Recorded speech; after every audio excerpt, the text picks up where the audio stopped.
کیا فرماتے ہیں حامد میر صاحب کے جھوٹ بولنے سے ملک کی کیا کہتے ہیں خدمت نہیں ہو سکتی. اور حامد میر صاحب آپ اتنی ویڈیوز بنا کر ڈال رہے ہیں, اگر ایک ویڈیو آپ مزید بنا لیں اور اپنے ان الزامات پر معافی مانگ لیں جن کی بنیاد بنا کر جیو نے ملک کے حساس ادارے کے خلاف زہر اگلا, تو بڑی مہربانی نہ ہوگی آپ کی. حامد میر صاحب آج آپ کو آزادی صحافت سلب ہوتی ہوئی محسوس ہو رہی ہے, کیونکہ آج ملک میں بلا جواز کسی کو ریاستی اداروں کے خلاف الزام تراشی کی اجازت نہیں ہے. حامد میر صاحب آپ کیسے صحافی ہیں؟ میں آپ سے پوچھتی ہوں جو ہر سیاستدان کے فیورٹ رہے ہیں.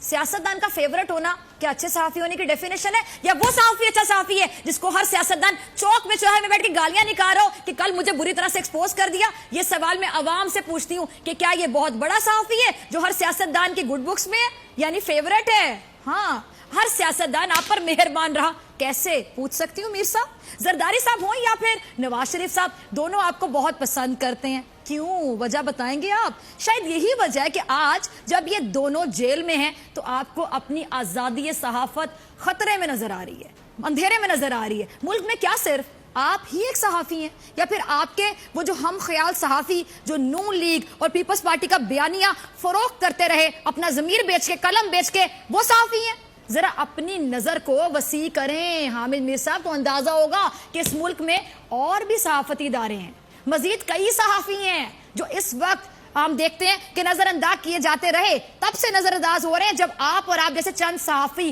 جو ہے وہ حکومتوں کے چہیتے ہوا کرتے تھے. اب آپ کو لٹرلی نظر آ رہا ہے کہ اب آپ چہیتے نہیں ہیں نا, ایکچولی آپ کے وہ مسئلے جو ہیں وہ سر اٹھانا شروع ہو گئے, پھر حساب کتاب کے کھاتے کھلنے والے ہیں جو آپ کو چین کی نیند نہیں لینے دے رہے. اور آپ جس چینل میں کام کرتے ہیں اس کو کروڑوں کے اشتہارات نواز شریف صاحب عطا کرتے رہے تھے.